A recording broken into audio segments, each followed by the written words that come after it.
So today we are starting with the, you can record me when I'm up here, and that one over there, sorry. We are starting on the first principle of art, which is line, or the first element of art, I'm sorry. We're also going to be working on one of the principles of art, which is pattern. They kind of go together, right? So, make sure everybody's watching me, listening. Table 2. Okay, thank you. So, line is obviously very important in art. Most things are made up of lines, right? So, lines are a mark. You can use them with any kind of tool, pens, pencils, brushes.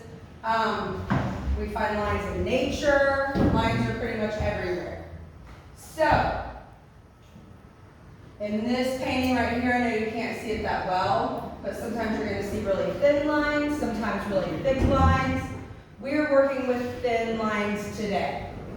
All right, and those, when you look at a painting and you're looking at the lines outside, those are the contour lines. The outside lines are called the contour lines. So when you start to combine lines together, you either get an image or sometimes you get a pattern. So we also see patterns all over the place in nature, in clothes, even just now looking at the lockers, there's a pattern in the lines of like the air vents that go down. So we are going to be using our lines to make some patterns today by repeating them. Repeating lines is what gives you a pattern.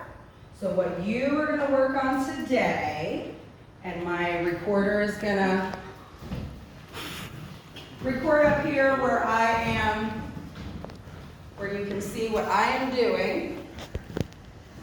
All right. So, can everybody see here? If you can, please turn yourself so you are facing the screen. Okay, so we are making some patterns with these lines. Okay, straight lines are sometimes hard to do. We're going to practice, okay? So basically what you're doing is on the first page to practice, we have taken a square and divided it up somehow with lines. Straight lines or curved lines. And what you are going to do is add lines to each section without overlapping them. So that's going to be a pattern that is going to give you an image. So I'm going to walk you through how to do a couple of these. So you only want to work on one closed-in segment at a time. And I'm going to make one line as straight as I can that follows one of the sides. I can then make a line on one of the other sides. My lines are never going to overlap. So if I go side to side, and then I decide to go here, I'm not going to overlap that lines with the others. And you can keep repeating the same pattern, or you can change up your pattern. But no matter what you do, you are never overlapping the lines. And then you end up with a design here, okay? So same thing here. I could also choose to do something like this, right? And then I have a line going here. But again, these lines that I'm drawing, I'm filling in my shape, but they are never overlapping.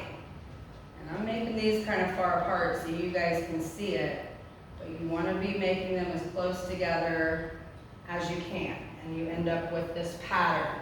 So when you fill it in, it's a whole square that is in some sort of a pattern. When you get to the ones that are curved, if I'm doing my line on this side, I'm going to follow the straight line. But if I'm doing it here, I'm going to follow that line. So whichever line is next to it, you are imitating that line. Okay, and this is also used a lot to make the optical illusion art, right? Lines can help us with our optical illusions. So you just keep filling it in as neatly as you can, making your lines as straight as possible. So these are going to be practice, and I'm going to walk around while you do those. Once you get done with your practice, you are going to get a sheet that looks more like this. And you're going to create your own designs. You're going to fill in all 12 of these squares, coming up with your own designs. And when you are finished, we are actually going to be, you're going to choose your 6 best squares that you think look, the most interesting once you finish your lines. We're going to be cutting those out and gluing them down or mounting them to a piece of black board to display them. And that will be the final project for the line project.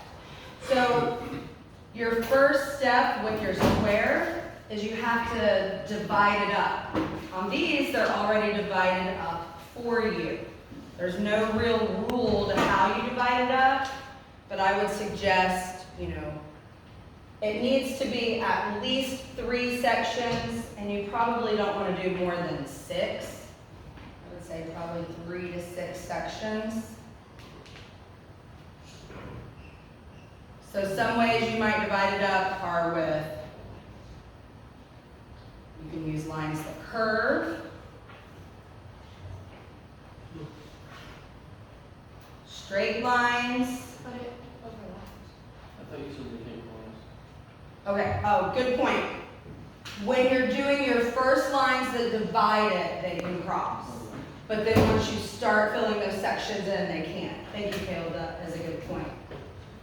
All right, so now I have 1, 2, 3, 4, 5 sections. So now I would go in and start making my pattern of my lines. And again, on this one, I'm going to follow.